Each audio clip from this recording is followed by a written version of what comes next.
राधे राधे दोस्तों, कैसे हैं आप सभी। आशा करती हूँ आप सभी बहुत अच्छे होंगे।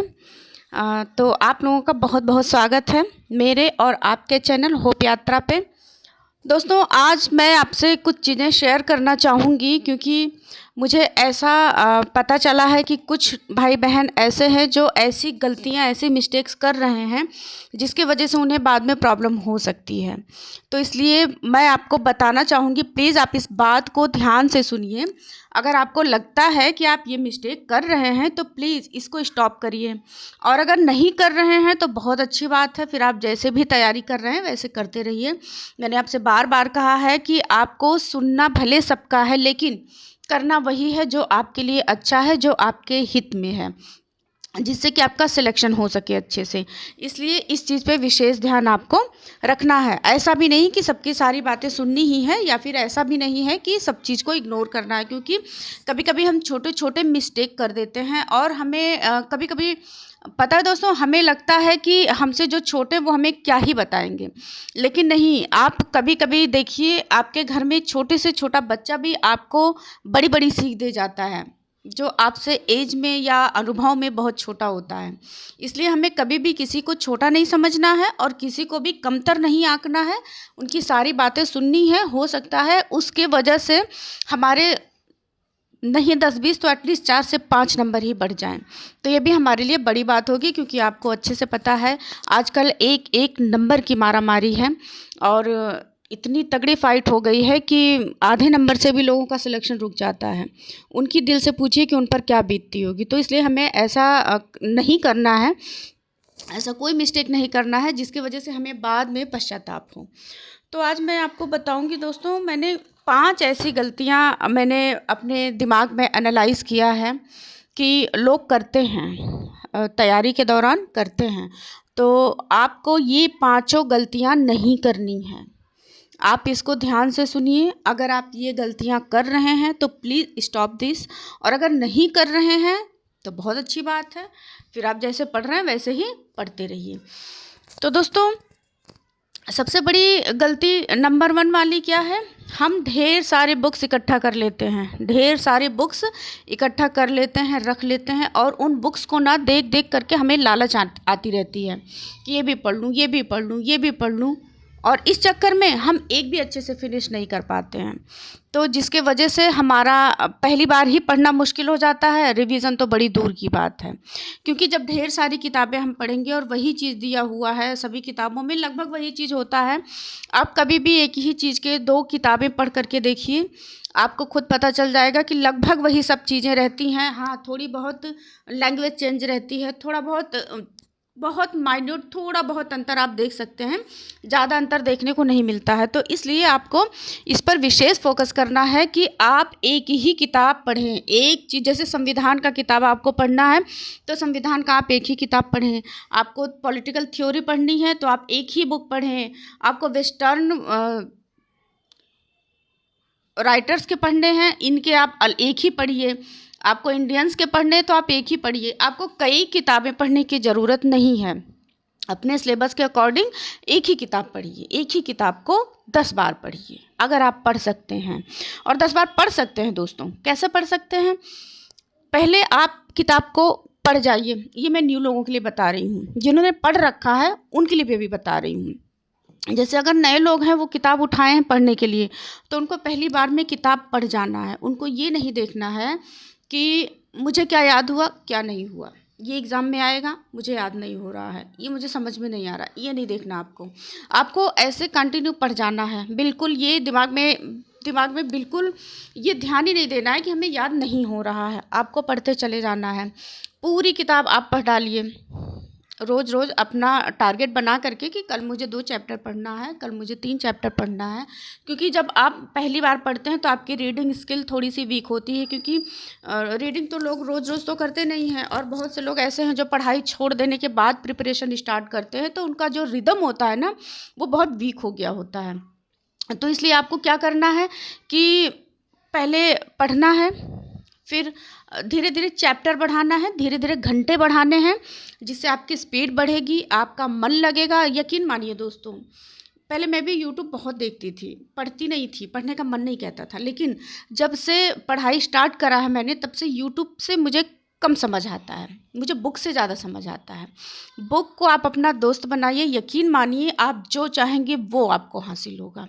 इसलिए पढ़िए उसको, एक ही किताब पढ़िए। किताबों को या नोट्स को बहुत ही कंसाइज कर दीजिए ताकि बहुत ज़्यादा ना पढ़ना पड़े आपको, और पेपर के 1-2 दिन पहले आप उसको रिवीजन कर सकें। इसको आपको अभी से सोच के रखना होगा, क्योंकि जब एग्ज़ाम आ जाता है, सर पे 1-2 महीने रहते हैं, तो उस बीच में हम परेशान हो जाते हैं, कहाँ से रिवीजन करें, कहाँ से नोट्स बनाएं, क्या करें। तो इसको आप अभी से लेकर के चलिए। पहली बार आपने पढ़ा, फिर अगली बार आपने पेंसिल से अंडरलाइन किया जो भी आपको इम्पोर्टेंट लगा, तो फिर जब अगली बार आप फिर पढ़ेंगे, तो दोबारा आप जब पढ़ेंगे तो फिर से पूरा पढ़ना है आपको, और ध्यान नहीं देना है कि हमें क्या याद हुआ।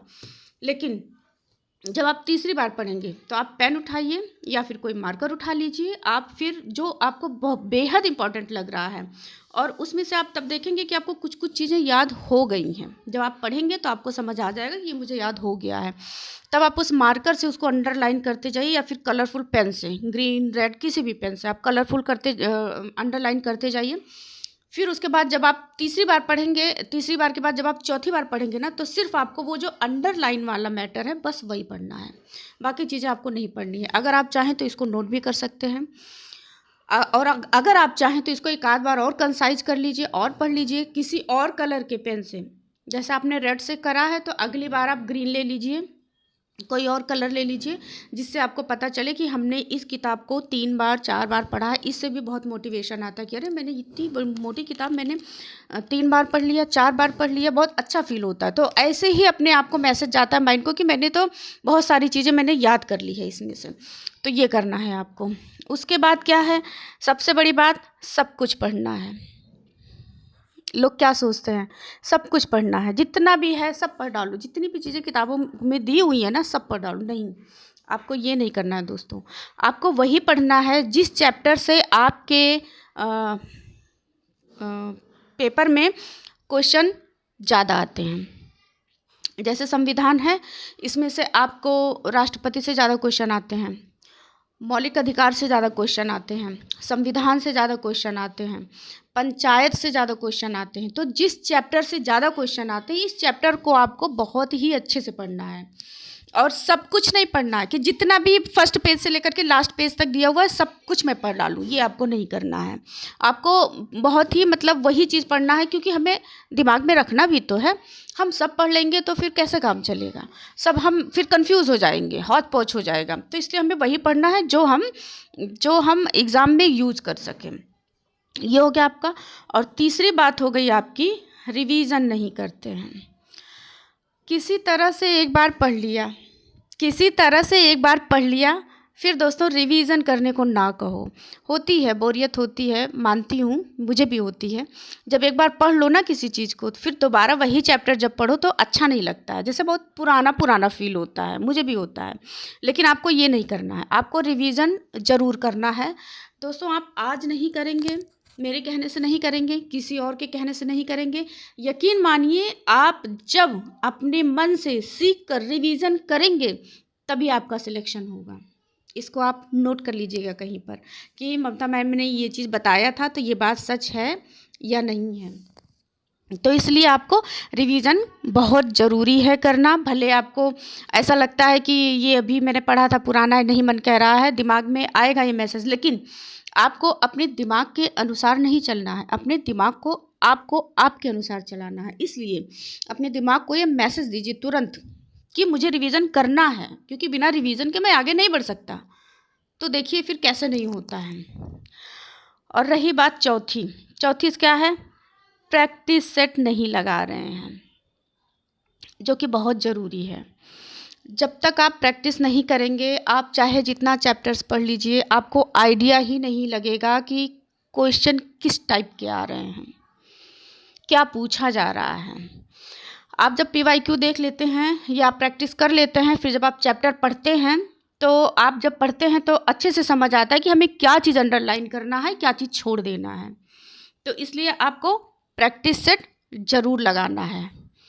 पहले तो आप PYQ का लगाइए, उसके बाद आप जो मॉडल पेपर आते हैं उनका लगाइए। इसमें क्या होता है कि आपके सभी चैप्टर कवर रहते हैं, जो कुछ आपसे छूट गया है वो भी आपको मिल जाता है। तो इसलिए प्रैक्टिस से ज़रूर लगाइए। और अगली नंबर 5 बात क्या है, केवल ऑनलाइन ही से पढ़ रहे हैं, केवल ऑनलाइन से ही पढ़ रहे हैं। आ गए फिर वहीं पे दोस्तों हम, क्योंकि केवल ऑनलाइन से ही पढ़ना, आप एक बार खुद से पूछिए कि क्या जो आपको बातें बता रहा है या जो पढ़ा रहा है, क्या आपको वो सब कुछ पढ़ा दे रहा है? और वीडियो आपने देखा, दिमाग से निकाल दिया, या फिर एक ही वीडियो को आप 5 से 6 बार देखिए, वो आप करेंगे नहीं, करने से रहे। तो फिर आपको ऐसा कैसे लग सकता है कि हम सुबह से लेकर शाम तक 5 क्लास देख लिए, 10 क्लास देख लिए, नोट्स भी बना लिए, मेरी तो पढ़ाई हो रही है? नहीं हो रही है दोस्तों, नहीं हो रही। इस चीज़ को अपने दिमाग से निकाल दीजिए। ऑनलाइन पढ़ने से आंखें दर्द होती हैं, सर दर्द होता है, आधी चीज़ें इनकम्प्लीट भी रहती हैं जिसको हम समझ नहीं पाते हैं। आएगा समझ, धीमे धीमे आएगा समझ, लेकिन अभी नहीं आ रहा है। इसलिए मैं कहती हूँ जाग जाइए, प्लीज़ जाग जाइए। जब तक आप खुद से किताब नहीं पढ़ेंगे तब तक सिलेक्शन नहीं होगा। लिख के रख लीजिए आप, जब तक आप खुद से चीज़ों को रिवीजन नहीं करेंगे सिलेक्शन नहीं होगा।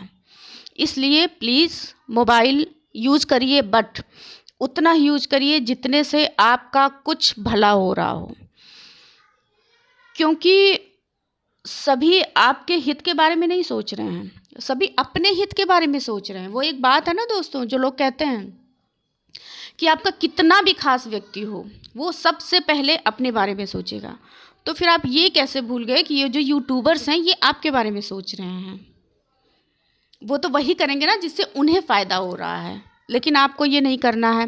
क्लास देखिए, मैं ये नहीं कह रही कि ना देखिए, बहुत लोगों को बहुत फ़ायदा होता है। बल्कि मुझे तो लगता है कि जो लोग कंपटीशन कर रहे हैं, इस टाइम पे कंपटीशन की तैयारी कर रहे हैं, उनके लिए बहुत ही अच्छी अपॉर्चुनिटी है। और ये यूट्यूब के सहारे ना, जो नहीं पढ़ना चाहते थे वो भी पढ़ रहे हैं, ये बहुत अच्छी बात है।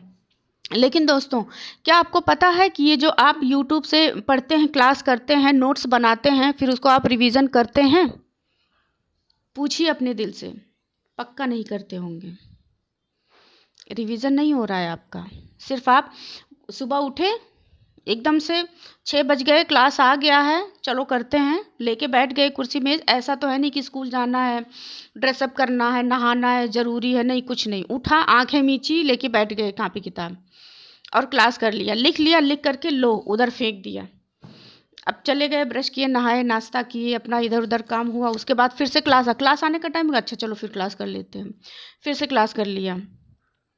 ये जो आप कर रहे हैं ना, आपको ये आपके अंदर लग तो रहा है कि आपने क्लास करा है तो आपका कोर्स कंप्लीट हो रहा है, बट ये आपको याद नहीं हो रहा है।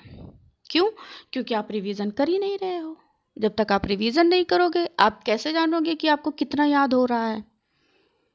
जब आप रिवीजन करोगे, क्विज लगाओगे, तभी तो आपको पता चलेगा कि आप कहाँ तक पहुँचे हो, कहाँ खड़े हो। इसलिए इस पर आपको फोकस करना है कि ऑनलाइन क्लासेस कम से कम देखनी है, और सर में अपने तेल लगा के रखना है। फैशन कुछ दिन बाद दिखा लेना, जब आपका पेपर हो जाए, सिलेक्शन हो जाए, उसके बाद आप फैशन दिखा लेना। सर में थोड़ा सा तेल लगा के रखो और पढ़ो, उसको बार बार रिवीजन करो। अगर आप ऑनलाइन पढ़ रहे हो, नोट्स बना रहे हो, तो उसको रिवीजन करो। बस बात इतनी है कि आप उसको रिवीजन करते रहो। ऐसा नहीं कि आपने क्लास करा, क्लास करने के बाद फिर और कुछ कर रहे हो, फिर से क्लास कर रहे हो, फिर और कुछ कर रहे हो और रिवीजन नहीं कर रहे हो, तो इससे फिर कोई फ़ायदा नहीं होगा दोस्तों। तो बिना किताब पढ़े, बिना रिवीजन के सिलेक्शन नहीं होगा। इसलिए प्लीज़ इन 5 बातों पर फोकस करिए, और हो सके तो कमेंट में ज़रूर बताइएगा कि आप इसमें से क्या चीज़ कर रहे हैं और क्या चीज़ नहीं कर रहे हैं, क्योंकि ये जानना बहुत ज़रूरी है कि कौन से बच्चे ऐसे हैं जो रिवीजन कर रहे हैं, कौन नहीं कर रहे हैं। तो इससे जब अदर लोग क्लास देखेंगे और कमेंट पढ़ेंगे तो उन्हें समझ आएगा, अच्छा इतने लोग पीछे हैं तो मुझे और करना चाहिए, या इतने लोग कर रहे हैं तो मुझे इनसे और ज़्यादा आगे करना चाहिए। तो इससे मोटिवेशन आता है। तो इसलिए आप इस पर विशेष फोकस करिएगा, और हो सके तो रिवीजन 2 से 4 बार कम से कम कर लीजिएगा, इससे आपको याद हो जाएगा। और जब आप क्विज़ करेंगे तो भी आपका एक बार रिवीजन अनचाहे होता रहता है, क्योंकि वही सब चीज़ें तो क्वेश्चन में आ रही हैं, तो अनचाहे आपका रिवीजन उसमें भी होता रहता है। तो इसलिए आप रिवीजन करते रहिए और अच्छे से उसको देखते रहिए। चलिए दोस्तों, तब फिर आपसे मिलते हैं। कमेंट करके ज़रूर बताइएगा कि आप रिवीजन कर रहे हैं या इन 5 बातों में से आप कौन कौन सी बातें फॉलो कर रहे हैं, कौन कौन सी नहीं कर रहे हैं। चलिए फिर बताइएगा। All the best. Radhe Radhe.